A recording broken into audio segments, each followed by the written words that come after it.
अगर मैं आपसे एक क्वेश्चन की बात करूं तो आप मुझे ये बता दो कि एक ऐसी डिजीज होती है, ठीक है, एक ऐसी डिजीज है बेटा जिस डिजीज के अंदर आपको ग्लूटेन सेंसिटिविटी देखने को मिलती है, ठीक है।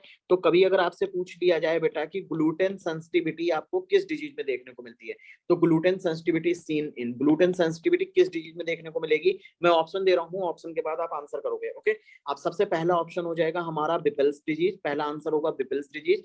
उसके बाद हमारा आंसर हो जाएगा बेटा सीलियक स्क्रू, उसके बाद सीलियक स्क्रू हो जाएगा, और उसके बाद हमारा जो आंसर होगा बेटा वो हो जाएगा ट्रॉपिकल स्क्रू। ओके, तीन ऑप्शन दिए हैं मैंने, इनमें तीन में से आपको बताना है कि कौन सी ऐसी इसमें डिजीज है जो ग्लूटेन के लिए क्या हो जाती है, सेंसिटिव हो जाते हैं। जल्दी से बोलो बेटा सारे लोग।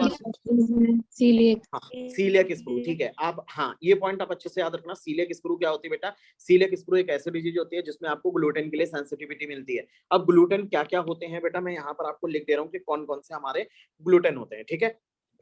तो सबसे पहले एक होता है हमारे पास बार्ले, उसके बाद होता है बेटा राय, उसके बाद होता है ओट, और उसके बाद होता है वीट, ठीक है। तो ये चार चीजें होती हैं जिनके लिए आपको क्या देखने को मिलती है बेटा, सेंसिटिविटी देखने को मिलती है। क्लियर, बार्ले है, राय है, ओट है और वीट है। इसका निमोनिक आपकी बुक में लिखा हुआ है व्रो। ओके, तो व्रो के लिए अगर सेंसिटिविटी देखने को मिल रही है तो आपके लिए कौन सी चीज हो जाएगी बेटा, ये हो जाएगी सीलियक स्क्रू। सीलियक स्क्रू में आपको ग्लूटेन सेंसिटिविटी देखने को मिलती है। क्लियर, ये बात आप अच्छे से याद रखोगे। ओके, चलो ठीक है, आगे चलते हैं बेटा। अच्छा, एक चीज याद रखना बेटा, क्या आप मुझे बता सकते हो कि सीलियक स्क्रू के अंदर आपके इंटेस्टाइन का कौन सा वाला पार्ट मोस्ट कॉमनली इन्वॉल्व होता है? जल्दी से बता दो बेटा, कौन सा वाला पार्ट मोस्ट कॉमनली इन्वॉल्व होता है अगर हम सीलियक स्क्रू की बात करते हैं? तो देखो, हमें इसके लिए मैं आपको ऑप्शन दूंगा, आप ऑप्शन के अकॉर्डिंग आंसर करें। प्रॉक्सिमल पार्ट ऑफ इंटेस्टाइन, ठीक है, proximal part of small intestine, ठीक है। उसके बाद मैं बताऊंगा distal part of small intestine, उसके बाद होगा बेटा proximal part of large intestine. Okay, उसके बाद आंसर होगा distal part of large intestine. तो इसमें से आप बताओ बेटा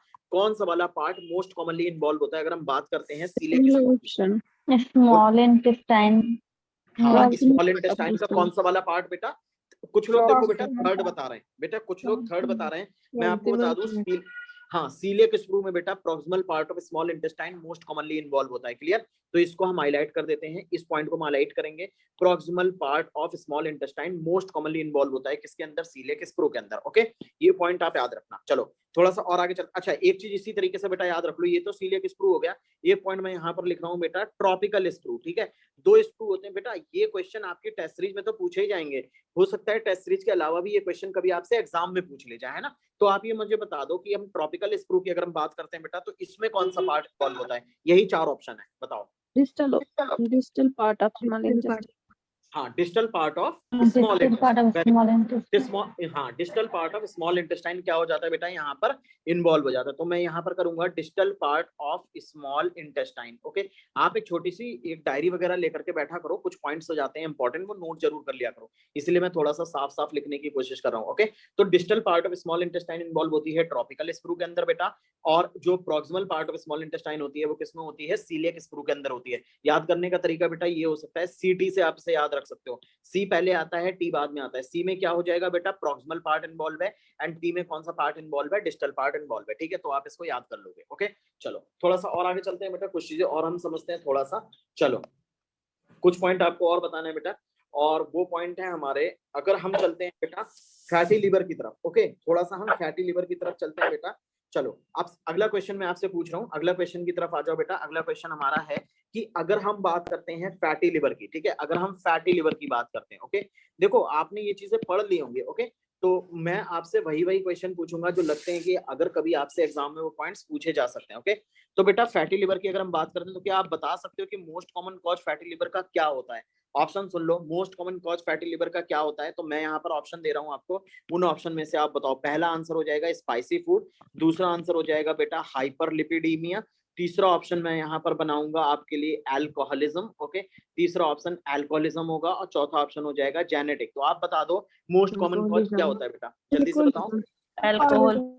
अच्छा, कुछ लोग बेटा यहाँ पर, ओके, कुछ लोग बेटा स्पाइसी फूड। अच्छा, स्पाइसी फूड, फैटी लिवर के लिए। चलो मैं बताता हूँ बेटा, अगर आपको नहीं पता था कोई बात नहीं, आपने आंसर किया, बट अब नेक्स्ट टाइम के लिए, फ्यूचर के लिए जरूर याद रखोगे कि अगर हम बात करते हैं फैटी लिवर की, या अगर हम फैटी लिवर की बात करें तो स्पेशली जो फैटी लिवर होता है बेटा वो अल्कोहलिक टाइप की फैटी लिवर होता है, क्योंकि नॉन अल्कोहलिक फैटी लिवर भी होता है, बट अगर हम बात करते हैं बेटा फैटी लिवर की तो याद रख लेना alcoholism is the most common risk factor for the fatty liver. Clear? Answer याद रखना अल्कोहलिज्म होता है, not the spicy food. Clear? Not the genetic. Okay, क्या हो जाएगा बेटा आंसर? आंसर हो जाएगा अल्कोहलिज्म। क्लियर? ये बात आपको याद रखना है। ओके, समझ गए ना? चलो आगे चलते हैं बेटा। थोड़ी सी ये वो चीजें हैं बेटा जो कभी, जो देखो, जब पता है एग्जामिनर जब क्वेश्चन बनाने के लिए बैठता है तो वो आपसे, आपको बिल्कुल, आप उससे, आपकी दुश्मनी नहीं है कि वो आपसे दुश्मनी निकाल रहा है, वो आपसे ये कहेगा कि वो बहुत टफ टफ चीजें आपको दे देगा। वो ये सोचता है कि मैं ये जानना चाहता हूँ कि बच्चे को सुपरफिशियल नॉलेज है या नहीं है, तो सुपरफिशियल पॉइंट्स आपको अच्छे से पता होना चाहिए, और वही हमारी रैंक डिसाइड करते हैं, है ना? देखो टफ क्वेश्चन है वो तो मोस्टली टॉपर्स भी गलत करके आते हैं, टॉपर्स भी छोड़ करके आते हैं, बट सिंपल क्वेश्चन गलत करते ही आप काफी रैंक पीछे चले जाते हो, है ना?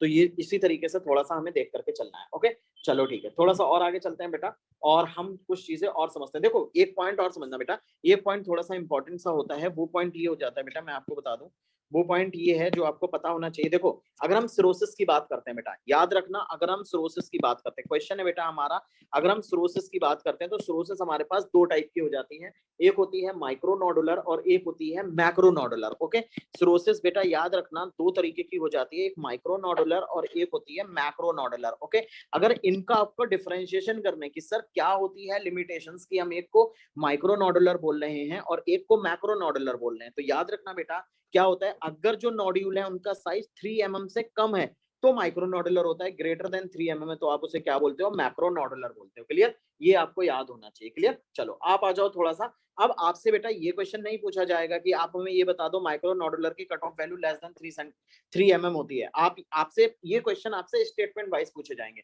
आपसे कहा जाएगा which of the following statement is correct for the cirrhosis, और वो पहले ही स्टेटमेंट लिखेगा in the micro nodular type of the cirrhosis there is the less than 3 mm nodules is present. ये आंसर गलत हो जाएगा, because in the macro nodular क्या होगा बेटा, मैक्रो नोडुलर में ऑलवेज ग्रेटर देन 3 mm का आपको क्या देखने को मिलेंगे, नोड्यूल्स देखने को मिलेंगे। तो पहली बात ये हो गई। अगली बात बेटा ये हो गई कि अगर हम माइक्रो नोडुलर की बात करते हैं तो आप मुझे ये बता दो कि माइक्रो नोडुलर से एसोसिएटेड एक डिजीज का आप नाम बताओ और एक मैक्रो नोडुलर से एसोसिएटेड डिजीज का नाम बताओ। जल्दी से बताओ बेटा, माइक्रो नोडुलर से एसोसिएटेड डिजीज का नाम बता दो, क्या होता है, बहुत इंपॉर्टेंट सा है बेटा।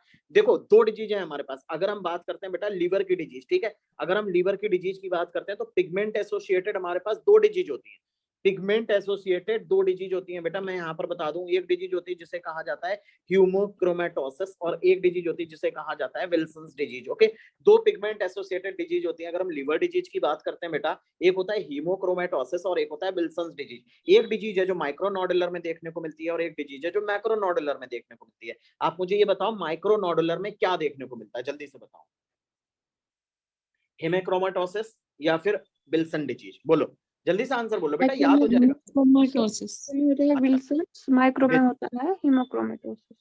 अच्छा, माइक्रो में होता है हेमेक्रोमेटोसिस और मैक्रो में होता है विल्सन। ओके, तो देखो बेटा यहाँ पर दोनों ही तरीके के आंसर मुझे देखने को मिले।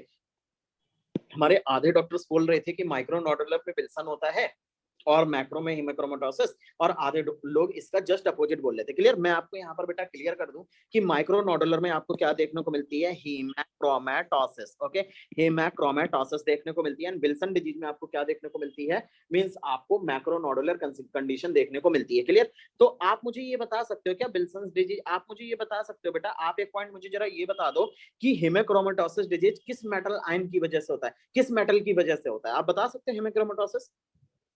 सर ये विल्सन डिजीज कॉपर की वजह से होती है, स्टोरेज विल्सन डिजीज कॉपर की वजह से होती है, बट हेमेक्रोमेटोसिस बता दो बेटा किसकी वजह से होती है, आयरन की वजह से सर। आयरन की वजह से होती है। वेरी गुड, देखो इन्होंने बताया विल्सन डिजीज बेटा आयरन की वजह से होती है, सारे लोगों को पता है ना आयरन की वजह से हो रही है हेमेक्रोमेटोसिस, तो आयरन की वजह से हो रही है, ठीक है, सही है। और विल्सन किसकी वजह से हो रही है बेटा, जल्दी से बता दो, विल्सन किसकी वजह से, कॉपर की वजह से हो रही है, विल्सन कॉपर की वजह से एंड हेमेक्रोमेटोसिस आयरन की वजह से। अब बेटा देखो बहुत अच्छा सा आपको एक ट्रिक पता चल गई इसको याद करने का तरीका। अब आप मुझे ये बता दो आयरन कॉस्टली होता है या कॉपर कॉस्टली होता है, बताओ क्या कॉस्टली होता है, आयरन की कॉपर? इतना तो बेटा एक जनरल कॉपर। नॉलेज होती है ना, कॉपर कॉपर। कॉस्टली होता है। इतनी तो जनरल नॉलेज होगी ना बेटा कि कॉपर जो होता है वो कॉस्टली होता है और आयरन जो होता है बेटा वो इतना कॉस्टली नहीं होता। तो आप याद रख लो बेटा, आयरन कॉस्टली नहीं होता तो आयरन के साथ आप क्या वर्ड यूज कर लोगे, माइक्रो यूज कर लो, मींस कम यूज कर लो। और कॉपर क्या होता है, बहुत कॉस्टली होता है, इसके साथ आप क्या यूज करो, मैक्रो। ये बड़ी चीज होगी, ठीक है। तो याद रखना, अगर हम माइक्रो नोडुलर की बात करते हैं बेटा तो हीमेक्रोमेटोसिस आता है, आयरन आता है माइक्रो, और अगर हम बात करते हैं मैक्रो नोडुलर की तो विल्सन डिजीज आता है बेटा, और इसको आप मैक्रो से याद कर लोगे। क्लियर? तो एक ये पॉइंट आपको, एक क्वेश्चन आपको अच्छे से समझ में आ गया होगा। ओके, चलो थोड़ा सा और आगे चलते हैं बेटा, कुछ चीजें और हम यहाँ पर समझेंगे। चलो, इतनी बात समझ में आ गई बेटा ना, सिरोसिस के बारे में माइक्रो एंड मैक्रो नोडुलर आप अच्छे से याद रखोगे। ओके, चलो। अच्छा, एक चीज और याद रखना, अगर मैं विल्सन डिजीज की बेटा बात करता हूँ तो विल्सन डिजीज, अच्छा चलो दोनों ही पॉइंट में मैं यहाँ पर आपको बताऊंगा। अगर मैं विल्सन डिजीज की बात करता हूँ बेटा तो विल्सन डिजीज में आप मुझे बता दो, आइस के अंदर आपको एक कंडीशन देखने को मिलती है, क्या उस कंडीशन का नाम आप बता सकते हो? आइस के अंदर, आंखों के अंदर, बोलो बेटा, कोई भी लोग बताओ बेटा, कोई भी लोग बता दो, कोई भी लोग बेटा बोल करके बता दो। अरे किसी को भी नहीं पता है बेटा? केसर फ्लेजर रिंग सुना है आपने? ग्रेप्स नहीं होती बेटा, केसर फ्लेजर रिंग सुना है आपने? बोलो, ये तो सुना ही होगा ना, केसर फ्लेजर रिंग। केसर फ्लेजर रिंग आपको देखने को मिलते हैं किसके अंदर, विल्सन डिजीज के अंदर, कॉपर डिपोजिशन की वजह से। क्लियर? एक चीज ये पता चल गई। उसके बाद बेटा एक चीज मुझे यहीं पे एक पॉइंट और अच्छे से आपको बता दो मुझे, कि अगर आप हीमेक्रोमेटोसिस की बात करते हैं बेटा तो हीमेक्रोमेटोसिस का डिपोजिशन हो जाता है जब आयरन का डिपोजिशन हो जाता है स्किन के ऊपर, तो आप उसे बहुत प्यारा सा नाम देते हो बेटा। क्या आप बता सकते हो कि उसे क्या नाम देते हो आप? जल्दी से बताओ। केसर फ्लेजर रिंग तो आपको किसमें मिल गया बेटा? केसर फ्लेजर रिंग आपको मिला था कहां पर? विल्सन डिजीज के अंदर। आप मुझे ये बताओ, जब हम हीमेक्रोमेटोसिस की बात करते हैं बेटा तो एक कंडीशन मिलती है बेटा, बहुत इंपॉर्टेंट सी चीज है, इतना प्यारा सा नाम है, आपको याद कैसे नहीं है वो? जब आयरन का डिपोजिशन हो जाएगा बेटा तो स्किन कैसी हो जाएगी? एक ब्राउन कलर की हो जाएगी बेटा स्किन, और जब स्किन ब्राउन कलर की हो जाती है तो आप उसे बहुत प्यारा सा नाम देते हो। जल्दी से बताओ, सोच के बताओ, नहीं पता किसी को? बेटा उसे बोला जाता है ब्रॉन्ज डायबिटीज। ब्रॉन्ज डायबिटीज सुना है आपने? ब्रॉन्ज डायबिटीज याद रख लो बेटा, ये कभी अगर आपसे पूछ लिया जाएगा तो कैसे करके बताओगे? उसे बोला जाता है ब्रॉन्ज डायबिटीज। ओके, तो याद रखना बेटा, दो चीजें हमें यहाँ पर मिलती हैं सिरोसिस के केस में, micro nodular and macro nodular, दोनों में दो दो एक एक डिजीज मिलती है हमें। कौन कौन सी डिजीज बेटा? हीमेक्रोमेटोसिस। याद रखना बेटा, यहाँ पर आपको हीमेक्रोमेटोसिस मिल रही है, यहाँ पर विल्सन डिजीज मिल रही है, और दोनों के अंदर आपको एक में आयरन का डिपोजिशन है, और अगर आयरन का डिपोजिशन बहुत ज्यादा हो जाता है बॉडी के ऊपर तो आपका जो स्किन का कलर हो जाता है बेटा वो ब्रॉन्ज कलर का हो जाता है, और ब्रॉन्ज कलर स्किन होने की वजह से आप उसे क्या बोलते हो बेटा? ब्रॉन्ज डायबिटीज बोल देते हो। क्लियर? ये पॉइंट याद रखना आप। ओके, चलो आगे आ जाओ। इतनी बात समझ में आ गई अच्छे से? बोलो, समझ गए ना? Yes yes sir. और चीजें आते हैं बेटा। सर। ओके, चलो एक पॉइंट और देख लेना बेटा, अगर हम बात करते हैं नॉन सिरोटिक पोर्टल फाइब्रोसिस की। ओके, ये क्या बवाल होता है मैं आपको समझा दूं थोड़ा सा, यहाँ पर मैं नोट करूंगा बेटा, और इसका एक पॉइंट आप याद रखना, नॉन सिरोटिक पोर्टल फाइब्रोसिस की अगर हम बात करते हैं, ठीक है, नॉन सिरोटिक पोर्टल फाइब्रोसिस की बात करते हैं। चलो पहला क्वेश्चन तो आप मुझे ये बता दो कि हम पोर्टल पोर्टल, कई बार हमने पोर्टल पोर्टल बात कर ली है, आप मुझे ये बता सकते हो कि पोर्टल वेन का फॉर्मेशन क्या क्या मिलने की वजह से होता है, कौन कौन सी वेन्स मिलने की वजह से होता है? जल्दी से बताओ, पोर्टल वेन का फॉर्मेशन कैसे होता है? स्प्लेनिक वेन और हाँ, स्प्लीनिक वेन और सर हाँ, बोलो बोलो बोलो, आंसर बता रहे हैं लोग, सही बता रहे हैं आंसर। आप लोग भी जल्दी से आंसर बताओ बेटा। देखो कभी भी अगर हम पोर्टल, स्प्लेनिक वेन मिलती जो पोर्टल वेन, वेनिक वेन, देखो आंसर इसका सुनिए, मेसेंट्रिक वेन, इंफीरियर या फिर सुपीरियर? जल्दी से बताओ बेटा। Superior superior mesenteric when. देखो मैं यहाँ पर नोट कर दे रहा हूँ बेटा, आप लोग देख लो, ठीक है। अगर मैं बात करता हूँ बेटा पोर्टल वेन की, ओके, अगर हम पोर्टल वेन की बात करते हैं बेटा तो यहाँ पर दो वेन मिलकर के क्या करती हैं? पोर्टल वेन का फॉर्मेशन करती है। एक मिलती है हमारी एसएमबी और दूसरी मिलती है हमारी स्प्लीनिक वेन। ठीक, एसएमबी मिलती है और स्प्लीनिक वेन मिलती है, ठीक है। तो दो वेन मिलकर के क्या बनाती है बेटा? पोर्टल वेन का फॉर्मेशन करती है। ये भी क्वेश्चन आपसे आईपीजीटी में कभी प्रीवियस ईयर में पूछा जा चुका है। ओके, तो इस बात को आप याद रखना। क्लियर? इस बात को आप याद रखोगे। ओके, चलो हम अपने मेन पॉइंट पे आते हैं, जो हम पॉइंट डिस्कशन कर रहे थे, नॉन सिरोटिक पोर्टल फाइब्रोसिस के बारे में हम डिस्कशन कर रहे थे। नॉन सिरोटिक पोर्टल फाइब्रोसिस देख लो बेटा क्या हो जाती है। अच्छा, एक चीज याद रखना बेटा, इसका जो हॉलमार्क फीचर होता है वो क्या हो जाता है बेटा? पोर्टल वेन की ब्रांचेस जो होती है ना, ये पॉइंट मैं आपको बता दे रहा हूँ, हो सकता है आपको ना याद हो, मैं आपको यहीं पे बता दे रहा हूँ। जो बेटा पोर्टल वेन होती है ना, पोर्टल वेन, इसकी जो ब्रांचेस होती हैं, ऐसे ही आप इसको नोट कर लेना कहीं चाहो तो, पोर्टल वेन की ब्रांचेस के अंदर आपको क्या देखने को मिलती है बेटा, थ्रोम्बोसिस देखने को मिलती है। क्या मिलती है बेटा, थ्रोम्बोसिस देखने को मिलती है। क्लियर? तो याद रखना ये क्या होता है, ये थ्रोम्बोसिस जो बेटा मैंने लिखी हुई है ना, ये इसका क्या हो जाता है, हॉलमार्क फीचर हो जाता है। हॉलमार्क फीचर हो जाता है। किसका हॉलमार्क फीचर होता है बेटा, नॉन सिरोटिक पोर्टल फाइब्रोसिस का हॉलमार्क हो जाता है। क्लियर? यहाँ तक समझ गए बेटा? ये पॉइंट आप अच्छे Yes, से sir. याद रखोगे। कभी मैं अपनी टेस्ट सीरीज में हो सकता है आपसे पूछ लूंगा कि आप मुझे ये बता दो, हॉलमार्क बता दो किसका, नॉन सिरोटिक पोर्टल फाइब्रोसिस का हॉलमार्क बताओ, तो आपका आंसर ये होना चाहिए। क्लियर? इतनी बात समझ में आ गई ना बेटा? यहाँ तक बोलो। जी सर। Yes, sir. ओके चलो थोड़ा सा और आगे आ जाओ। पोर्टल वेन बेटा मैंने आपको बता दी। अब हमारे पास दो डिजीजेस आती हैं जिनका हमें पैरेलल डिस्कशन करना है, और वो डिजीज होती है किडनी से रिलेटेड, और मोस्ट इंपॉर्टेंट सी डिजीजेस होती हैं जो आपको मोस्ट कॉमनली देखने को भी मिलती हैं, और उनका नाम होता है nephritic and nephrotic diseases. Clear? चलो नेफ्राइटिक और नेफ्रोटिक में बेटा सबसे पहले मैं आपको नेफ्रोटिक के कुछ पॉइंट्स पूछता हूँ। ओके चलो हेडिंग में डालता हूँ नेफ्रोटिक। नेफ्रोटिक के पॉइंट, नेफ्रोटिक है, नेफ्राइटिक नहीं है, नेफ्रोटिक है, ओ है यहाँ पर। ठीक है, ओ की बात करता हूँ बेटा, मैं नेफ्रोटिक की बात कर रहा हूँ। क्या आप मुझे बता सकते हो कि नेफ्रोटिक डिजीज के अंदर आपको कौन सा ट्रायड देखने को मिलता है? जल्दी से बताओ, बोलो सारे लोग, नेफ्रोटिक के अंदर ट्रायड बताओ। Hypertension, dyslipidaemia. अच्छा ठीक है, जल्दी से बोलो बेटा सारे लोग, एक बारी देख लो। Proteinuria, dyslipidemia, hypertension. Very good very good. और लोग बताओ बेटा, और लोगों को पता है या नहीं पता है? देखो मैं एग्जैक्टली आपको, हाँ देखो देखो एक चीज याद रखना बेटा, एक चीज याद रखना, अभी किन्हीं लोगों ने हाइपरटेंशन यहाँ पर बोला है, मैं आपको थोड़ा सा यहाँ पर करेक्ट कर दूं बेटा। एक चीज तो याद रखना, अगर हम नेफ्रोटिक की बात करते हैं, और मैं आपको याद करने का तरीका भी बता दूंगा कि आप कैसे याद करोगे। ठीक है, अगर आप नेफ्रोटिक की बात करते हो बेटा, तो यहाँ पर जो मोस्ट कॉमनली आपको चीजें देखने को मिलती हैं वो क्या क्या मिलती हैं? पहली बात याद रखना, पहली चीज मिलेगी आपको प्रोटीनूरिया। प्रोटीनूरिया का मतलब ईडिमा, मैसिव प्रोटीनूरिया, हाइपो, ठीक है सही लिखा है जिसने भी लिखा है। तो आप याद रखना बेटा, यहाँ पर प्रोटीनूरिया देखने को मिलती है। तो कभी अगर आपको प्रोटीनूरिया देखने को मिलती है तो आपसे ये पूछा जाएगा कि कितनी प्रोटीनूरिया में देखने को मिलेगी, है ना? तो याद रखना बेटा, इसका आंसर जो हो जाता है वो ग्रेटर देन 3.5 ग्राम हो जाता है पर 1.73 body surface area, metre square body surface area. Clear? तो ये पॉइंट आप याद रखोगे कि 3.5 ग्राम से ज्यादा पर 1.73 metre square body surface area अगर प्रोटीन निकल रही है यूरिन के साथ, तब आप उसे नेफ्रोटिक सिंड्रोम बोल सकते हो। क्लियर? एक चीज तो ये हो गई बेटा। उसके बाद अगर इतनी प्रोटीन निकल जा रही है बेटा, याद रखना, अगर इतनी प्रोटीन निकल गई तो आपको क्या देखने को मिलेगी? हाइपोएल्बुमिनीमिया देखने को मिलेगी। क्यों हो गया? क्योंकि प्रोटीन कम हो गई, हाइपोएल्बुमिनीमिया देखने को मिलेगी। ओके, उसके बाद एक चीज और याद रखना बेटा, आपको क्या देखने को मिलेगी? हाइपरलिपिडीमिया देखने को मिलेगी। एक मिनट, उसके बाद बेटा आपको क्या देखने को मिलती है बेटा? याद रखना, आपको हाइपरलिपिडीमिया देखने को मिलती है। हाइपरलिपिडीमिया देखने को मिलती है, हाइपरलिपिडीमिया। और कभी अगर इतना प्रोटीन का लॉस हो जाता है बेटा, तो प्रोटीन लॉस की वजह से आपको क्या देखने को मिलती है? ईडिमा देखने को मिलती है, और इस ईडिमा को बोला जाता है बेटा मैसिव ईडिमा। ओके, इसे क्या बोला जाता है? मैसिव। क्योंकि नेफ्राइटिक में भी आपको ईडिमा देखने को मिलती है, बट वो मैसिव ईडिमा नहीं होती। मैसिव ईडिमा आपको कहाँ देखने को मिलती है बेटा? नेफ्रोटिक के केस में देखने को मिलती है। ठीक है, तो दो चीजें आपको मैसिव देखने को मिलती है बेटा। क्या क्या मैसिव देखने को मिलता है? मैसिव प्रोटीनूरिया भी मिलता है और मैसिव ईडिमा भी मिलता है। क्लियर? ये दोनों पॉइंट आप याद रखोगे। एक पॉइंट और बेटा नेफ्रोटिक का मैं यहाँ पर आपको बता दे, कभी तो हमारे पास क्या है बेटा? हाइपोएल्बुमिनिया का मतलब क्या हो जाएगा? इस पॉइंट को मैं यहाँ पर नोट कर दे रहा हूँ, ये पॉइंट आप देख लेना। हाइपोएल्बुमिनिया का मतलब हो जाता है बेटा लेस देन 2.5 ग्राम पर डीएल। ओके, ये हाइपोएल्बुमिनिया हो जाती है। ठीक है, हाइपरलिपिडीमिया का मतलब क्या हो जाता है वो मैं यहाँ पर नोट कर दे रहा हूँ बेटा, greater than 200 milligram percentage. Clear? तो ये पॉइंट लिखे हुए हैं। अगर आपसे कभी बेसिक क्वेश्चन पूछा जाएगा नेफ्रोटिक का, तो आपसे यहाँ से हो सकता है वो क्वेश्चन पूछ लें। ओके, तो ये है बेटा बेसिक क्वेश्चन किसके? नेफ्रोटिक सिंड्रोम के।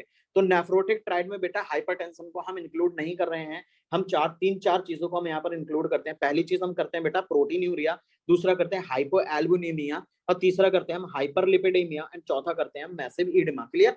तो ये 4 पॉइंट हैं जो आपको नेफ्रोटिक सिंड्रोम के केस में पता होना चाहिए। क्लियर? याद रहेगा बेटा? बोलो, याद रह जाएगा ना? जी सर। Okay okay okay. चलो देखो, मैं यहाँ पर रिवीजन करवा रहा हूँ बेटा, मैं यहाँ पर आपको पढ़ा नहीं रहा हूँ, मैं यहाँ आपसे क्वेश्चन कर रहा हूँ। तो यहाँ पर हो सकता है ये ना हो कि मैं पूरी चीजें ही आपसे पूछूं, मैं वही चीजें डिस्कशन में लूंगा जो चीजें आपके लिए इंपॉर्टेंट हो सकती हैं। अगला क्वेश्चन आ जाओ बेटा, नेफ्राइटिक की बात करते हैं बेटा। अगर हम नेफ्राइटिक की बात करते हैं तो याद रखना, अच्छा एक चीज और याद रखना बेटा, इसकी जो एक्यूट कंडीशन होती है ना नेफ्राइटिक की, आइटिक है ना, आइटिक, आइटिक का मतलब बेटा क्या हुआ? इन्फ्लेमेशन हुआ। ओके, आइटिक का मतलब इन्फ्लेमेशन हुआ। तो जो इसकी एक्यूट कंडीशन होगी बेटा उसको बोला जाता है पोस्ट स्ट्रेप्टोकोकल ग्लोमेरुलोनेफ्राइटिस। ओके, तो इसको मैं लिख दे रहा हूँ PSGN। Okay, post streptococcal glomerulonephritis. Okay, ये क्या होती है बेटा, नेफ्राइटिक सिंड्रोम की एक्यूट कंडीशन में आपको ग्लोमेरुलोनेफ्राइटिस देखने को मिलती है और स्ट्रेप्टोकोकस के इन्फेक्शन के बाद देखने को मिलती है। इसे बोला जाता है नेफ्राइटिक सिंड्रोम। क्लियर। अब नेफ्राइटिक सिंड्रोम में बेटा आपको 3 चीजें मिलेंगी। ओके, क्या क्या चीजें मिलेंगी बेटा, इसका ट्राइड मैं आपको यहाँ पर बना करके दिखा रहा हूँ। इसका ट्राइड आप अच्छे से याद रखो। एक पॉइंट तो आपको यहाँ पर मिलता है बेटा ओलिगूरिया। क्या मिलेगा आपको, ओलिगूरिया मिलेगा। दूसरा पॉइंट बेटा क्या मिलेगा, यहाँ पर हीमेचूरिया मिलेगा। हीमेचूरिया का मतलब क्या मिलेगा, ब्लड सेल्स या फिर आरबीसी इन द यूरिन मिलेगी, या आप बोल सकते हो बेटा यहाँ पर आपको आरबीसी कास्ट्स मिलती हैं, डिस्मॉर्फिक आरबीसी देखने को मिलेगी। क्लियर। और ईडमा मिलेगा बेटा। अब आप बोलोगे कि सर ईडमा तो पीछे भी मिल रहा था, बट इस ईडमा उस ईडमा में फर्क होगा। ये वाला ईडमा क्या होगा, बहुत ज्यादा मैसिव ईडमा नहीं है, बट अगर नेफ्रोटिक की बात करते हो बेटा तो वो क्या हो जाता है बेटा, नेफ्रोटिक में आपको मैसिव ईडमा देखने को मिलता है। क्लियर। तो 3 चीजें आपको यहाँ पर देखने को मिलेंगी, ओलिगोरिया, हीमेचूरिया एंड ईडमा। क्लियर, इतनी बात समझ में आ गई, बोलो यहाँ तक बेटा क्लियर हो गया ना। ये याद रहेगा आपको बेटा, यही डिफरेंस आपसे कभी हो सकता है पूछ लिया जाएगा। ओके, चलो अगला क्वेश्चन मैं आपसे पूछना चाहता हूँ बेटा। अच्छा, एक तरीका बता दूं बेटा, क्योंकि देखो हम भी पढ़ाई करते थे, हमें भी कंफ्यूजन होता था, हम भी एग्जाम में बैठते थे, कभी जब बहुत टेंशन होती है या फिर बहुत प्रेशर पड़ता है तो हम डिफरेंसेस भूल जाते हैं कि हम नेफ्रोटिक क्या पढ़ करके आए थे और नेफ्राइटिक क्या पढ़ करके आए थे। इवन मैं आपको बता दूं, जब मेरा प्रॉफ का पीडिया का पेपर था तो उसमें लॉन्ग क्वेश्चन में 8 नंबर में उन्होंने नेफ्रोटिक सिंड्रोम और नेफ्राइटिक सिंड्रोम के बारे में ही पूछा था, है ना। तो याद करने का बेटा तरीका ये होता है, जब आप नेफ्रोटिक लिखते हो, ओके, जब आप नेफ्रोटिक लिखते हो, ठीक है, या जब आप नेफ्राइटिक लिखते हो, क्लियर, जब आप नेफ्रोटिक लिखते हो, नेफ्राइटिक लिखते हो, तो याद रखना बेटा, नेफ्राइटिक का मतलब आइटिक, आइटिक का मतलब इन्फ्लेमेशन, इन्फ्लेमेशन का मतलब कोई ऑर्गेनिज्म आ गया, उसने प्रॉब्लम क्रिएट करी, स्ट्रेप्टोकोकस ने कर दी। क्लियर। तो इसे तो आप PSGN ऐसे ही याद कर सकते हो। अब आपको प्रॉब्लम होती है बेटा प्रोटीन के रिलेशन से लेके, कि प्रोटीन को हमने कहां पर पढ़ा था, ज्यादा प्रोटीन का इन्वॉल्वमेंट कहां पर था, तो आपका आंसर होगा कि सर नेफ्रोटिक वाले केस में हमें प्रोटीन की प्रॉब्लम देखने को ज्यादा मिली थी। ओके, तो इसे याद करने का बेटा एक तरीका ये है, जब आप प्रोटीन लिखते हो ना, जब आप प्रोटीन लिखते हो बेटा तो आप PRO लिखते हो, ठीक है, PRO प्रोटीन में लिखते हो। ओके, तो आप ये याद रखोगे बेटा कि प्रोटीन क्या होता है बेटा, आप जब इसकी स्पेलिंग चेक करोगे किसकी, नेफ्रोटिक सिंड्रोम की, तो आपको नेफ्रोटिक सिंड्रोम में सीधे सीधे प्रोटीन वर्ड लिखा हुआ मिल जाता है, PRO। ओके, PRO नेफ्रोटिक में लिखा हुआ है बेटा, ये डिनोट करता है कि nephrotic syndrome is associated with the protein malformation या प्रोटीन डेफिशिएंसी। क्लियर। तो अब आप खुद सोच लो, अगर प्रोटीन आपको याद आ गया तो आप प्रोटीन की सारी कंडीशन याद रख लो। कौन कौन सी कंडीशन बेटा, प्रोटीन यूरिया हुआ, यूरिन से प्रोटीन निकल गया। दूसरा, अगर प्रोटीन यूरिया हुआ, यूरिन से निकल गया तो हाइपोएल्बुमिनिया हो जाएगा, एल्बुमिन का लेवल कम हो जाएगा, ये आपको पता चल गया। और अगर प्रोटीन का बहुत ज्यादा बेटा लॉस हो जाएगा तो आप उसे क्या बोल सकते हो बेटा, मैसिव ईडिमा भी बोल सकते हो। क्लियर। तो ये याद हो गया बेटा, नेफ्रोटिक हमेशा के लिए याद हो गया, बोलो नेफ्रोटिक याद रह जाएगा ना आपको? यस सर, बहुत अच्छा तरीका है। हाँ बेटा, मैं बता दूं, अभी आपको याद होगा नो डाउट, बट जब आप बहुत चीजें पढ़ लेते हो ना तो सच में आपको प्रॉब्लम होती है। मुझे भी कभी प्रॉब्लम होती थी तो हमने भी इसी तरीके से याद किया हुआ था कि अगर हम नेफ्रोटिक की बात करते थे बेटा तो प्रोटीन को PRO से प्रोटीन लिखा जाता है और नेफ्रोटिक के अंदर ये PRO वर्ड डायरेक्टली आ भी जाता है। ओके, तो PRO से आप याद रखोगे प्रोटीन बहुत ज्यादा यूरिन से निकल गई, अगर यूरिन से बहुत ज्यादा निकल गई तो हाइपोएल्बुमिनिया हो जाएगा, और अगर बहुत ज्यादा प्रोटीन निकल गई है तो आपको क्या करेगा, बॉडी के अंदर मैसिव ईडिमा देखने को मिलेगी। और साथ साथ एक चीज आप याद कर लीजिएगा, वो है आपका हाइपरलिपिडेमिया। क्लियर, इतनी बात समझ में आ गई बेटा, यहां तक समझ में आ गया ना। चलो ओके, अगला चलते हैं बेटा, एक पॉइंट और देखते हैं बेटा। आपसे ना कभी कभी हीमेचूरिया के कॉजेस पूछ लिए जाते हैं, है ना, कभी कभी आपसे पूछे जाते हैं कॉजेस ऑफ हीमेचूरिया। तो कॉजेस ऑफ हीमेचूरिया देखते हैं बेटा हम, और यहाँ पर एक पॉइंट मैं आपसे पूछूंगा, ठीक है। चलो क्या आप मुझे एक कॉज बता सकते हो हीमेचूरिया का, कोई एक कॉज जो मैंने आपको कभी बताया हो या आज बताया हो मैंने, एक कॉज हीमेचूरिया का बता सकते हो आप, जल्दी से बोलो बेटा। Nephritic syndrome. Nephritic syndrome, very good. या फिर आप कह सकते हो नेफ्राइटिक आप मत बोलो, आप सीधे सीधे बोलते हो स्ट्रेप्टोकोकस का इन्फेक्शन। क्लियर। तो एक तो मैंने आपको बात बता दी, स्ट्रेप्टोकोकल इन्फेक्शन। ओके, तो अगर कभी स्ट्रेप्टोकोकल इन्फेक्शन है या फिर पोस्ट इन्फेक्टिव ग्लोमेरुलोनेफ्राइटिस है तो आपको हीमेचूरिया देखने को मिलती है। बट इस टाइप की कंडीशन में बेटा जो कॉम्प्लीमेंट प्रोटीन नंबर 3 होता है, जिसको C3 बोला जाता है बेटा, आपकी जो C3 प्रोटीन होती है इसका लेवल क्या कर जाता है, डिक्रीज कर जाता है। बट एक पॉइंट आप यहीं पे याद रखोगे बेटा, अगर IgA नेफ्रोपैथी है, 2 पॉइंट अलग अलग आपको याद करना है बेटा। अगर स्ट्रेप्टोकोकस इन्फेक्शन की वजह से हीमेचूरिया देखने को मिल रही है, if there is the haematuria is seen with the infection of the streptococcus infection, या फिर आप इसे पोस्ट स्ट्रेप्टोकोकल ग्लोमेरुलोनेफ्राइटिस बोल रहे हो, तो आपके पास complement number 3 that is C3 का लेवल क्या हो जाएगा, डिक्रीज कर जाएगा। बट अगर हम IgA नेफ्रोपैथी की बात करते हैं बेटा तो ये C3 क्या होता है, याद रखना, ये C3 नॉर्मल हो जाता है। क्लियर। तो बस इतनी सी बातें हैं बेटा जो आपको अच्छे से अगर पता है तो आप इजिली इन पॉइंट्स को अच्छे से कर पाओगे। क्लियर? तो यहाँ तक आपको क्लियर हुआ जितना भी पॉइंट्स हमने डिस्कशन किया? जल्दी से बता दो बेटा, जी यहाँ तक सर। क्लियर हो गया ना? देखो बस यही चीजें हैं बेटा, यही डिस्कशन करना। और एक चीज और बता दूं बेटा, जब सर आप C3 का मतलब नहीं था। C3 बेटा कॉम्प्लीमेंट प्रोटीन्स होती है ना हमारी, कॉम्प्लीमेंट सिस्टम में जो प्रोटीन्स होती हैं उनमें C3 होती है, C2 होती है, C1 होती है, C2A, C2B ऐसे करके जो प्रोटीन होती है ना बेटा हमारी, उन्हीं प्रोटीन में एक प्रोटीन होती है जिसे C3 बोला जाता है। और स्ट्रेप्टोकोकल इन्फेक्शन में C3 का लेवल गिर जाता है, कम हो जाता है। बट अगर IgA नेफ्रोपैथी की हम बात करते हैं, this is the IgA nephropathy, तो C3 का लेवल क्या हो जाता है बेटा? नॉर्मल होता है। क्लियर? आप समझ में आ गया बेटा? जब आप कॉम्प्लीमेंट सिस्टम पढ़ोगे बेटा तो आपको समझ में आ जाएगा। ओके, आप जब क्लॉटिंग के पाथवेज पढ़ते हो या फिर इम्यून सिस्टम पढ़ते हो तो आप कॉम्प्लीमेंट सिस्टम वहां पर पढ़ते हो। क्लियर? एक पॉइंट और मैं आपको बता दूं बेटा, यहाँ पर अच्छे से याद रखना, कभी अगर आपसे यहाँ से क्वेश्चंस पूछे जाएंगे तो याद रखना सबसे इंपॉर्टेंट जो हाईलाइटेड टॉपिक होता है बेटा वो नेफ्रोटिक एंड नेफ्राइटिक ही होता है। और आई थिंक मुझे लग रहा है रिसेंट में आपसे नेफ्रोटिक नेफ्राइटिक का क्वेश्चन पूछा भी गया है। शायद अगर आपने पिछला 2 पेपर देखे होंगे, आई थिंक मुझे लग रहा है 22 का या 21 का पेपर है जहां से आपसे नेफ्रोटिक नेफ्राइटिक का क्वेश्चन पूछा गया है। और ये वाली बात 3.5 वाली भी आपसे प्रीवियस में पूछी जा चुकी है। ओके, तो मैं आपको यहाँ पर लिख दे रहा हूँ, this is the AIPGET question. Okay, तो याद रखना ये प्रीवियस ईयर में आपसे पूछे जा चुके हैं। क्लियर? तो यहाँ तक बेटा क्लियर हो गया आपको अच्छे से? बोलो जी सर। ओके। चलो थोड़ा सा और आगे आते हैं बेटा, और कुछ चीजें हम और यहाँ पर समझ लेते हैं। बेटा देखो हम यहाँ पर पढ़ रहे थे किसके बारे में, हमने यहाँ पर थोड़ा सा किसके बारे में पढ़ा? नेफ्रोटिक नेफ्राइटिक के बारे में पढ़ लिया। चलो कुछ चीजें बेटा और हम देखते हैं यहाँ पे, और हम देखते हैं एक हमारे पास ये हो गया बेटा। चलो थोड़ा सा हम आ जाते हैं बेटा किसके ऊपर? पैथो के ऊपर आ जाते हैं, जो हमारी पीछे वाली पैथो होती है। जो देखो मैं आपको बता दूं, मैंने आपसे बोला था कि हमारा जो ये सिलेबस जो है उसमें हम सिस्टमिक पैथोलॉजी पूछ रहे हैं, बट आप थोड़ा सा बेसिक पैथोलॉजी भी पढ़ना। ओके, जो स्टार्टिंग वाली पैथोलॉजी होती है आपको वो भी पढ़ना पड़ेगी, क्योंकि उससे ये होगा कि आपका इधर कुछ पॉइंट्स अच्छे से क्लियर हो जाएंगे। ओके, चलो हम उन्हीं पॉइंट्स की तरफ चलते हैं, कुछ रटने वाली चीजें हम यहाँ पर आपको याद करवाते हैं। ओके, चलो आ जाओ, थोड़ा सा मैं आपसे क्वेश्चंस पूछूंगा और आपको क्वेश्चंस बताना है, क्योंकि ये हमारे क्वेश्चन सेशन है। क्लियर? चलो एक बहुत इंपॉर्टेंट सा पॉइंट बेटा, जब हम CBS पढ़ते हैं, याद रखना बेटा, जब हम CBS पढ़ते हैं तो CBS में आपसे एक इंपॉर्टेंट सी डिजीज पूछी जाती है और उसका नाम होता है बेटा रोमैटिक फीवर। ओके, अगर हम रोमैटिक हार्ट डिजीज की बात करते हैं तो मोस्ट कॉमन वाल्व कौन सा इन्वॉल्व होता है? बोलो बेटा, most common valve mitral valve involve होता है। Very good. और कौन सी मोस्ट कॉमन डिजीज आपको कौन सी देखने को मिलती है associated with RHD valvular disease? कौन सी? Mitral valve. हाँ, मिट्रल वाल्व प्रोलैप्स। ओके, ये बात आज ही बेटा मैंने बताई है, mitral valve prolapse along with the mitral regurgitation, ये आपको RHD के अंदर देखने को मिलती है। क्लियर? MBP की बात करें along with the mitral regurgitation, MBP का मतलब मिट्रल वाल्व प्रोलैप्स। ओके, जो मिट्रल वाल्व है उसको प्रोलैप्स हो गया है, और मिट्रल रिगर्जिटेशन ये आपको रोमैटिक हार्ट डिजीज में देखने को मिलता है। क्लियर? चलो अगला एक बहुत इंपॉर्टेंट सा पॉइंट बेटा, जो AIPGET का प्रीवियस ईयर का क्वेश्चन है, आपसे सीधे सीधे वन लाइनर पॉइंट्स की तरह आपसे पूछा गया था। क्या आप मुझे बता सकते हो रोमैटिक फीवर की अगर हम बात करें बेटा, रोमैटिक फीवर की अगर हम बात करें तो आपको एक यहाँ पर बॉडी देखने को मिलती है, क्या आप उसका नाम बता सकते हो? Shock body. Shock body.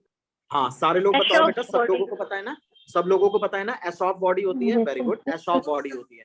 ठीक है, एशॉफ बॉडी होती है बेटा। तो ये बात आप याद रखना कि एशॉफ बॉडी आपको कहाँ देखने को मिलती है बेटा? रूमेटाइड फीवर के अंदर देखने को मिलती है। चलो एक पॉइंट जो आज ही मैंने आपको बताया था, अगर आपने आज की क्लास को अच्छे से किया है बेटा तो आप उस जरा डिजीज का मुझे नाम बता दो। अगर आपसे मैं बताऊं कि एक ऐसी डिजीज का नाम बता दो बेटा जिसके अंदर non caseating type of granuloma मिलता है, तो आंसर बताओ क्या होगा? जल्दी से बोलो। Tuberculosis. Tuberculosis. Very good, very good, कितना अच्छा आंसर दे रहे हो। और लोग बताओ बेटा आंसर क्या होगा? ट्यूबरक्लोसिस।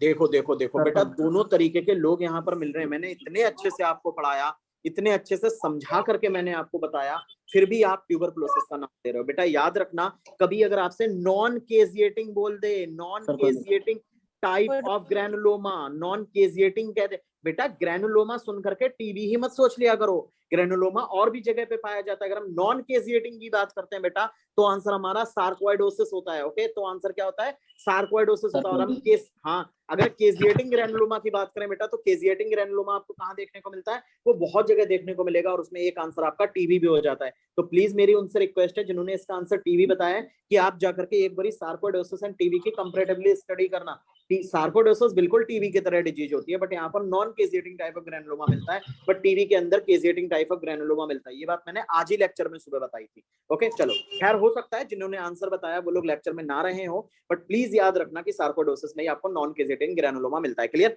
चलो अगला पॉइंट मैंने मुझे ये नहीं पूछना था, मुझे अगला पॉइंट ये पूछना था, क्या आप मुझे बता सकते हो बेटा कि आपको सार्कोइडोसिस में एक बॉडी देखने को मिलती है, क्या उसका नाम बता सकते हो आप? जल्दी से बताओ, बोलो बोलो बोलो बेटा, बोलो जल्दी से, कौन सी बॉडी मिलती है? बोलो। एस्टेरॉइड बॉडी बेटा, एस्टेरॉइड बॉडी। एस्टेरॉइड बॉडी, ये बात मैंने आपको बताई थी, एस्टेरॉइड बॉडी। चलो अगला पॉइंट बताओ, और अगला पॉइंट अगर गलत बताया ना तो सच में मैं पीट दूंगा अगर अगला पॉइंट गलत बताया। आप मुझे ये बताओ कि क्रियोला बॉडी कहाँ देखने को मिलती है? जल्दी से बोलो सारे लोग। क्रियोला बॉडी,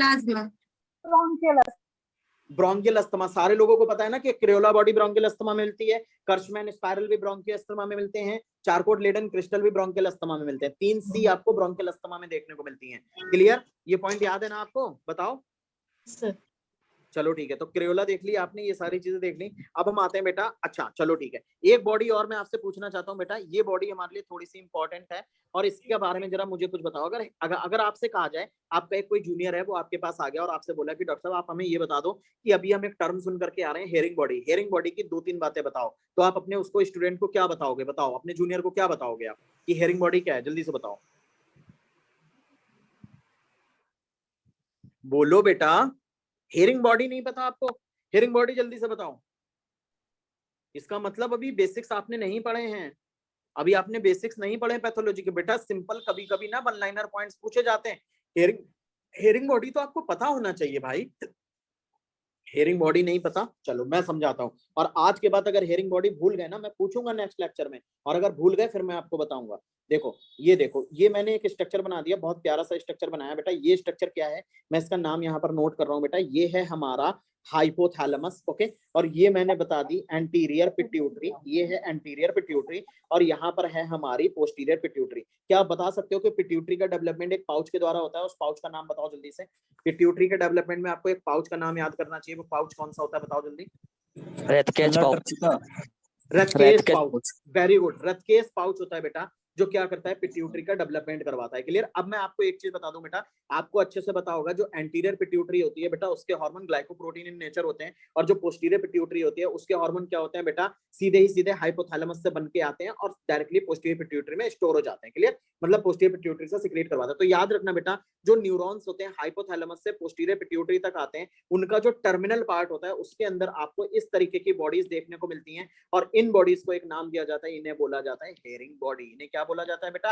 हेयरिंग बॉडी बोला जाता है। क्लियर? तो आप अच्छे से याद रखना बेटा, हेयरिंग बॉडी क्या होती है, न्यूरोसिक्रेटरी बॉडी होती है, और कहां देखने को मिलती है आपको अच्छे से पता होना चाहिए। एंटीरियर पिट्यूटरी में नहीं मिलती, आपको पोस्टीरियर पिट्यूटरी में मिलती है। क्लियर? ये पॉइंट आप याद रखोगे, इसको मत भूलना बिल्कुल। तो हेयरिंग बॉडी के बाद मैं आपको बता रहा हूँ neurosecretory body in the posterior pituitary. Okay, posterior pituitary. तो आप एक पॉइंट याद रखोगे, कभी आपसे हेयरिंग बॉडी पूछ ले बेटा, तो हेयरिंग बॉडी आपको पता होना चाहिए कि हेयरिंग बॉडी न्यूरोसिक्रेटरी बॉडी होती है, और कहां देखने को मिलती है बेटा? पोस्टीरियर पिट्यूटरी में देखने को मिलती है। क्लियर? अब याद रहेगा ये? बोलो बेटा, याद रहेगा ना? चलो, एक बहुत इंपॉर्टेंट सी बॉडी बेटा आपको अच्छे से पता होना चाहिए, और वो बॉडी तो आपको एक बहुत इंपॉर्टेंट सी डिजीज में देखने को मिलती है जिसे आप बहुत ज्यादा पढ़ते हो, और उसका नाम है बेटा लेवीज बॉडी। जल्दी से बताओ, लेवीज बॉडी कहाँ मिलती है? जल्दी से बताओ। पार्किंसोनिज्म में, वेरी गुड, पार्किंसोनिज्म में या पार्किंसंस डिजीज में आपको देखने को मिलती है। क्लियर? पार्किंसन डिजीज में देखने को मिलती है, Parkinson's disease. Okay, Parkinson's disease में आपको देखने को मिलती है एक बॉडी जिसको कहा जाता है लेवीज बॉडी। ओके, अब अगला क्वेश्चन आपके लिए इंपॉर्टेंट और AIAPGT का क्वेश्चन, रिपीटेड एयर क्वेश्चन है आपसे ये आई थिंक मुझे लग रहा है 2 बार आपसे पूछा जा चुका है। क्या आप मुझे बता सकते हो कि नेग्रीज बॉडी कहाँ मिलती है देखने को? जल्दी से बताओ। रेबीज में मिलती है, वेरी गुड। नेग्रीज बॉडी कहाँ मिलती है बेटा?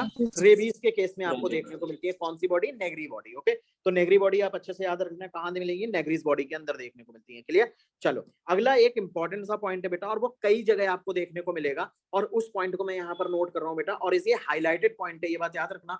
वैसे तो सारी बॉडीज बहुत इंपॉर्टेंट है, बट अगर पैथो की बात करते हो बेटा, तो ये बॉडी आपके लिए बहुत ज्यादा इंपॉर्टेंट हो जाती है, जिसे कहा जाता है जैमोमा बॉडी। कोई एक कंडीशन बताओ जहां पे जैमोमा बॉडी देखने को मिलती है? जल्दी से बताओ, बोलो, एक तो बता दो बेटा। जैमोमा, हाँ कहाँ? Mesothelioma, meningioma. Okay, mesothelioma and meningioma मिलती है। वेरी गुड, ठीक है। तो Endometrium. मैं मैं यहाँ Papillary पर carcinoma of thyroid.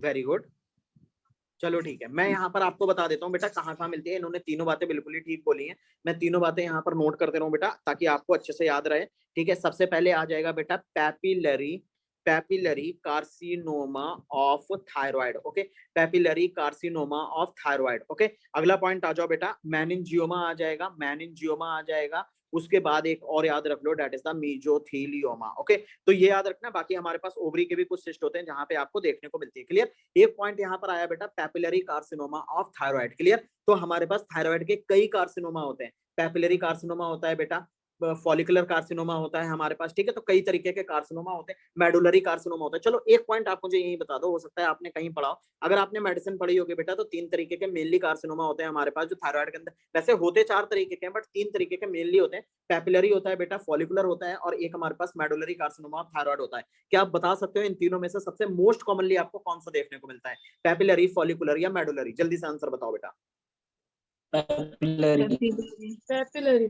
Papillary. Okay, very good बेटा, आंसर Papillary. हाँ बिल्कुल ठीक है, आंसर बिल्कुल ठीक बताया आपने कि पैपिलरी कार्सिनोमा ऑफ थायराइड आपको मोस्ट कॉमनली देखने को मिलता है। इसको याद करने का बेटा एक तरीका ये भी हो सकता है, हमने इसको याद किया था पीएफएमएस से। ओके, पीएफएमएस से हमने इसको याद किया था। जो पैपिलरी है वो मोस्ट कॉमनली देखने को मिलता है, उसके बाद नंबर आता है फॉलिकुलर का, उसके बाद आता है मेडुलरी का, और उसके बाद जो हमारे बच्चे हुए कार्सिनोमास हैं वो लास्ट में आता है। ठीक है, तो पीएफएमएस से आप इसको याद रख सकते हो। पैपिलरी जो है वो मोस्ट कॉमनली देखने को मिलता है, उसमें जैमोमा बॉडी भी देखने को मिलती है। क्लियर, फॉलिकुलर हो गया, मेडुलरी हो गया, और हमारे पास जो बचे हुए हैं वो फॉलिकुलर, जो बचे हुए हैं वो हमारे कार्सिनोमा बाद में आ जाते हैं। क्लियर, तो आपने ये चीज देख ली होगी। चलो, अगर आपने पार्किंसन डिजीज की आपने बॉडी बता दी बेटा, तो आपको यहाँ पर बॉडी एक इसके पैरेलल डिजीज है जो चलती है, और वो डिजीज है हमारी कौन सी, that is the Alzheimer disease. Okay, क्या आप मुझे बता सकते हो बेटा कि अल्जाइमर्स डिजीज में आपको कौन सी बॉडी देखने को मिलती है? बहुत प्यारा सा नाम है इसका, Sir, जल्दी से बताओ। Hirano. हिराना बॉडी। ठीक है, हिरानो बॉडी।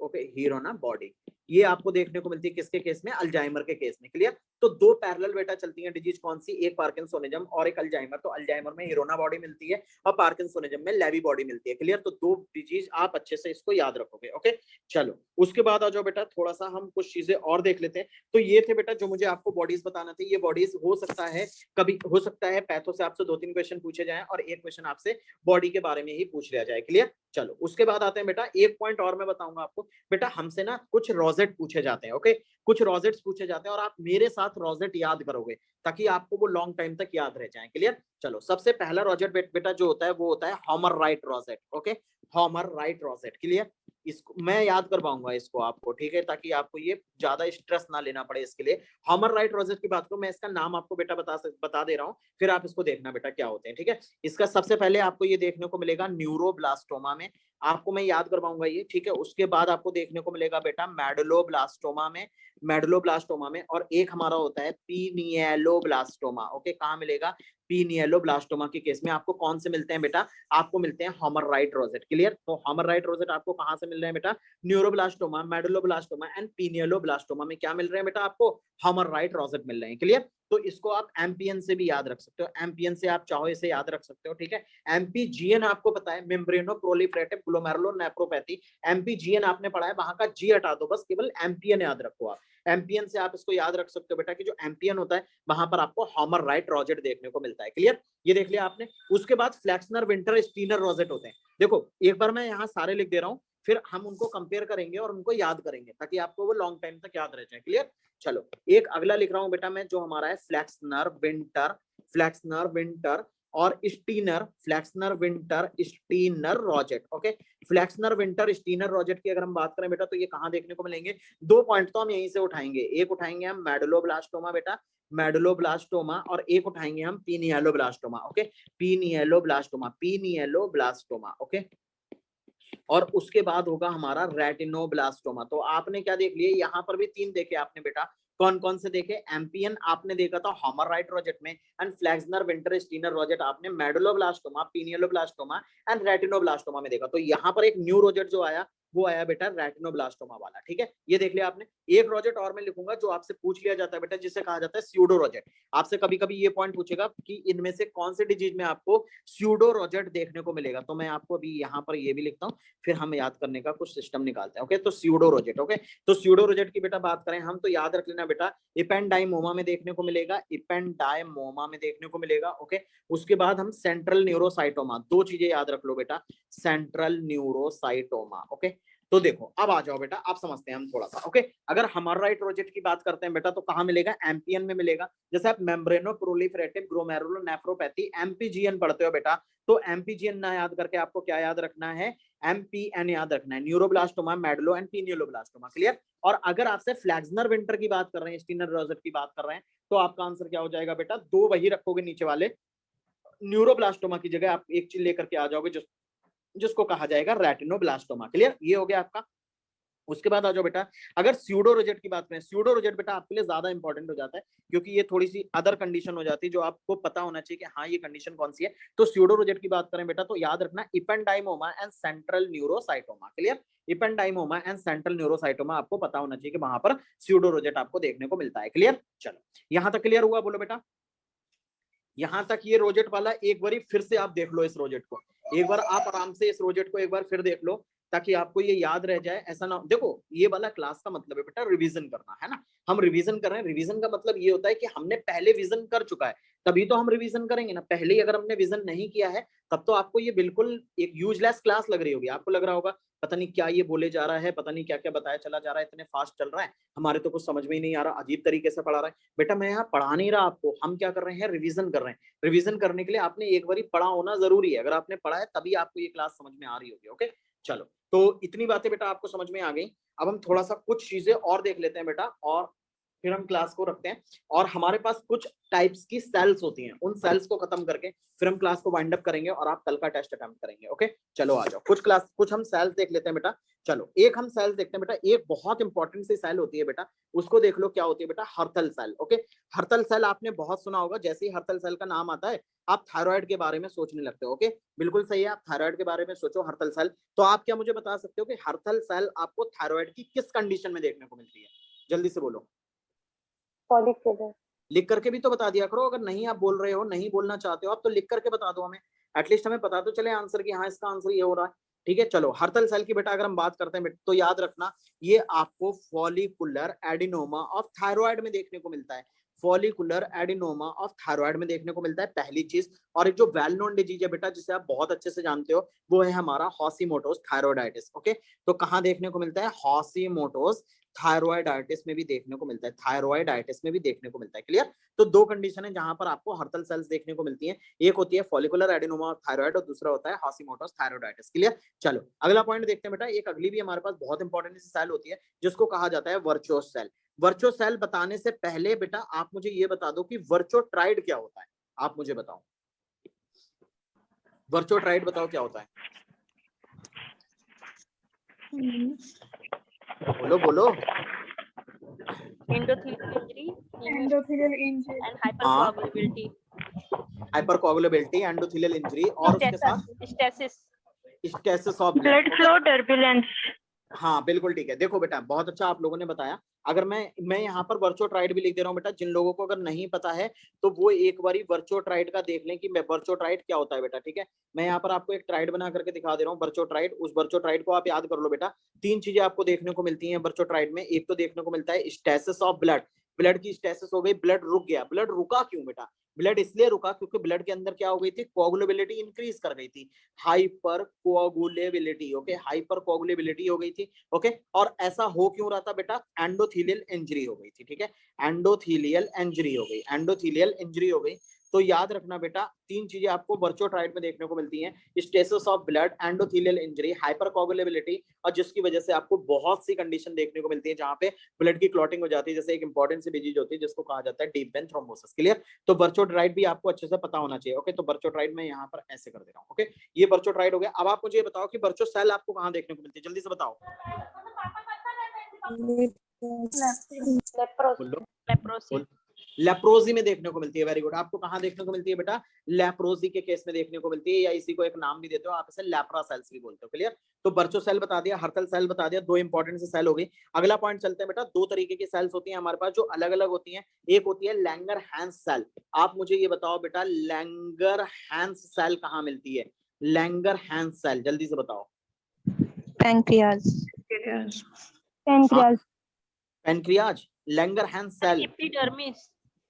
बेटा जो लैंगरहैंस होती है ना, वो आइलेट ऑफ लैंगरहैंस होती है, वो पैनक्रियाज वाली नहीं है, वो लैंगरहैंस सेल नहीं है। लैंगरहैंस सेल अलग होती है और आइलेट ऑफ लैंगरहैंस अलग होती है। लैंगरहैंस क्या होती है? हमारी एपीसीज होती हैं, एंटीजन प्रेजेंटिंग सेल्स होती हैं, जो एपिडर्मिस के अंदर पाई जाती है। ये बात याद रखोगे, स्किन के अंदर पाई जाती है। याद रखना बेटा, एपिडर्मिस के अंदर जो एपीसीज पाई जाती हैं, एंटीजन प्रेजेंटिंग सेल्स पाई जाती हैं, उनको बोला जाता है लैंगरहैंस सेल। और जो आप पैनक्रियाज बता रहे हो बेटा, वो लैंगरहैंस सेल नहीं होती, वो आइलेट ऑफ लैंगरहैंस होती हैं। क्लियर? ये बात याद रख ली। अगला आ जाओ बेटा, एक इंपॉर्टेंट सी सेल बिल्कुल सेम इसी तरीके से होती है, आपको एग्जाम में बहुत कंफ्यूजन करवाती हैं बेटा। वो बता दो कि लैंगहैंस सेल क्या होती है? लैंगहैंस सेल जल्दी से बताओ, लैंगहैंस सेल क्या होती है, कहाँ देखने को मिलती है? टीबी में देखने को मिलती है। Very good. टीबी में देखने को मिलती है। कौन सी सेल होती है बेटा? लैंगहैंस सेल होती है। ठीक है? ये जाइंट सेल्स होती हैं। अभी मैं आपको बहुत देर से पढ़ा रहा था बेटा ग्रैनुलोमा के बारे में। तो ग्रैनुलोमा में आपको, टीबी के ग्रैनुलोमा में आपको कुछ जाइंट सेल्स मिलती हैं, जिनको आप लैंगहैंस सेल बोलते हो। क्लियर? क्या बोलते हो बेटा? लैंगहैंस सेल बोल देते हो। ओके, चलो आगे चलते हैं बेटा। मुलर सेल की बात करते हैं बेटा। मुलर सेल बताओ कहाँ पाई जाती है? जल्दी से बताओ। मैं इंपॉर्टेंट सेल्स ही ले रहा हूँ, जो इंपॉर्टेंट सेल्स है बेटा, कहीं ना कहीं उनके नाम हमने सुने हैं या फिर वो कहीं एग्जाम में आई हैं। मुलर सेल्स बता सकते हो कहाँ देखने को मिलती है? जल्दी से बोलो बेटा। रेटिना की एपिथेलियम में मिलती है। मुलर सेल याद रखना बेटा, रेटिनल एपिथेलियम में मिलती है। क्लियर? तो ये पॉइंट मैं यहाँ पर नोट कर दे रहा हूँ। मुलर सेल्स होती हैं बेटा जो, वो मिलती हैं रेटिनल एपिथेलियम के अंदर। ठीक है? रेटिनल एपिथेलियम में। ओके, रेटिनल एपिथेलियम के अंदर आपको मुलर सेल मिलती है। एक बहुत इंपॉर्टेंट सी सेल बेटा मैं आपको बताने जा रहा हूँ, जो आपसे कभी पूछी भी जा चुकी है या कभी पूछी जा भी सकती है। ओके, उनका नाम है, बहुत प्यारा सा नाम है बेटा, और उनका एक अजीब सा नाम होता है, एंड जिसे बोला जाता है Warthin Finkeldey giant cell. Okay, Warthin Finkeldey giant cell. Okay, जल्दी से आप मुझे बता दो कि वॉर्थेनफिंकेल्डे कहाँ मिलती है? बताओ, मीजल्स। बोलो। सारे लोगों को पता है मीजल्स में मिलती हैं। सारे लोग जानते हो ना बेटा कि मीजल्स में मिलती हैं। देखो ये सब याद करते चलो बेटा, ये मैं इसीलिए क्लास ले रहा हूँ ताकि आप इसको याद करते चलो। मीजल्स में मिलती हैं। Very good. ठीक है, उसके बाद क्लियर सेल की हम बात करते हैं बेटा। क्लियर सेल बता दो कहाँ मिलेगी? जल्दी बताओ। क्लियर सेल, क्लियर सेल बताओ कहाँ मिलेगी? चलो मैं बता देता हूँ बेटा। Renal cell carcinoma. Okay, adenocarcinoma में मिलती है बेटा। एडिनो कार्सिनोमा, या जैसे आरसीसी का एग्जांपल हो गया। क्लियर? इसमें आपको क्या मिलती है बेटा? आपको क्लियर सेल्स मिलती है। एक क्वेश्चन आपसे पूछा गया था बेटा, याद रखना, और ये सेल आपको बहुत अच्छे से पता होना चाहिए, वो कौन सी सेल होती है। देखो एक चीज याद रखना बेटा, दो सेल्स हम यहाँ पर पैरेलल में पढ़ेंगे, और दो सेल का नाम मैं यहाँ पर लिखूंगा। एक सेल होती है बेटा स्टेप सेल्स। ओके, एक सेल होती है स्टेप सेल, और एक होती है बेटा हमारे पास लिटोरल सेल। क्लियर? दो तरीके की सेल्स हैं बेटा, step cells and littoral cell. क्या आप बता सकते हो कि स्टेप और लिटोरल आपको कहाँ देखने को मिलती हैं? जल्दी से बताओ बेटा। स्प्लीन। ओके ओके ओके, ठीक है। तो कहाँ मिलती है बेटा? स्प्लीन में देखने को मिलती है। क्लियर? और अभी हम पीछे खत्म करके आ रहे हैं बेटा गायनेकोलॉजी, और हम ऑप्स पढ़ा रहे हैं आपको। तो एक ऑप्स का क्वेश्चन मैं यहाँ से पूछना चाहता हूँ, और एक बहुत इंपॉर्टेंट सा क्वेश्चन है बेटा, वो आप मुझे ये बता दो। एक टाइप की सेल्स होती हैं जो मॉडिफाइड मैक्रोफेजेस होती हैं, जो प्लेसेंटा के अंदर देखने को मिलती हैं, उनका नाम बताओ क्या होता है? जल्दी से बोलो। Hofbauer cell.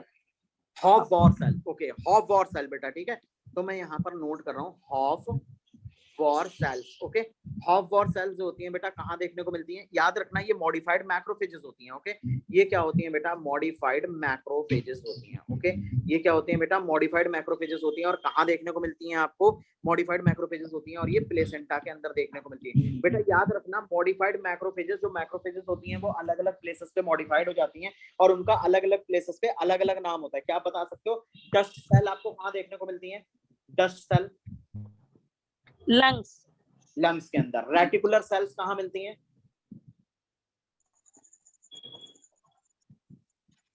बोलो बेटा। जैसे डस्ट सेल मैक्रोफेजेस होती हैं, वैसे बता दो रेटिकुलर सेल्स कहाँ मिलती हैं? नहीं पता? सोचो बेटा, रेटिकुलर सेल्स कहाँ मिलती हैं? जैसे आपने मैक्रोफेजेस बताया, हॉफ-वॉर सेल आपने यहाँ पर बता दी, ऐसे ही आप रेटिकुलर सेल्स बताओ कहाँ मिलती हैं बेटा? अच्छा, स्प्लीन में आपने कोई सेल पढ़ी है? बोलो बेटा। स्प्लीन में आपने कोई सेल पढ़ी है इस टाइप की? देखो एक चीज याद रखना बेटा, रेटिकुलर सेल्स भी क्या होती हैं, हमारी लिम्फोइड सेल्स होती हैं।